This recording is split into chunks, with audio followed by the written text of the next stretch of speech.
And welcome back to Dark Side of the Mic. I've just got in the Zoom F3 32-bit recorder, and I was keen to see how the preamps compared to those in the lowly Podtrak P4.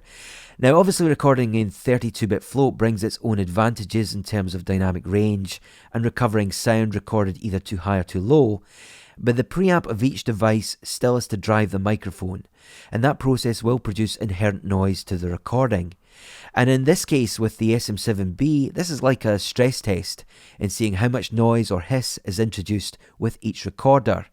So at the moment I'm recording the video with the F3 as an interface direct into my iPhone, but I've just done some fairly practical non-scientific noise floor tests with both devices, and the results are coming up next.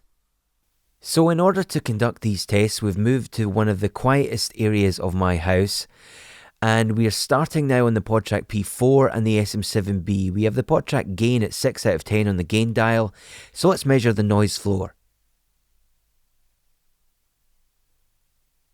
And at this point we've moved over onto the Zoom F3 with the SM7B recording in 32-bit float. This is how it sounds.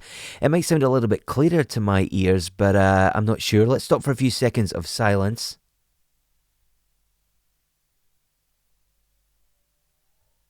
Okay, so granted that was fairly non-scientific, and I think it's fair to say in terms of noise, they're pretty much identical. But I would argue that the F3 preamps are slightly more neutral and articulate in character, where the ones on the P4, at least to me, sound a little bit warmer, and that might actually benefit a lot of the cheaper dynamics on the market at the moment. Whether you hear that on the YouTube version now, I'm not sure. It is very subtle. But I think both are excellent options in small, lightweight packages. And I think it's important to understand where 32-bit float provides a discernible difference and where it doesn't.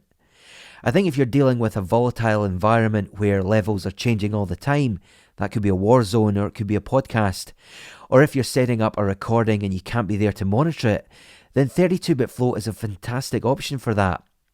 But it shouldn't be a substitute for laziness or not learning how to record manually.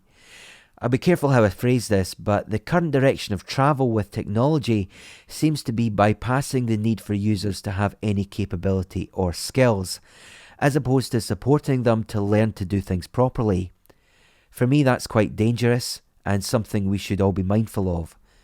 But I'll just leave that there, and we'll see you next time.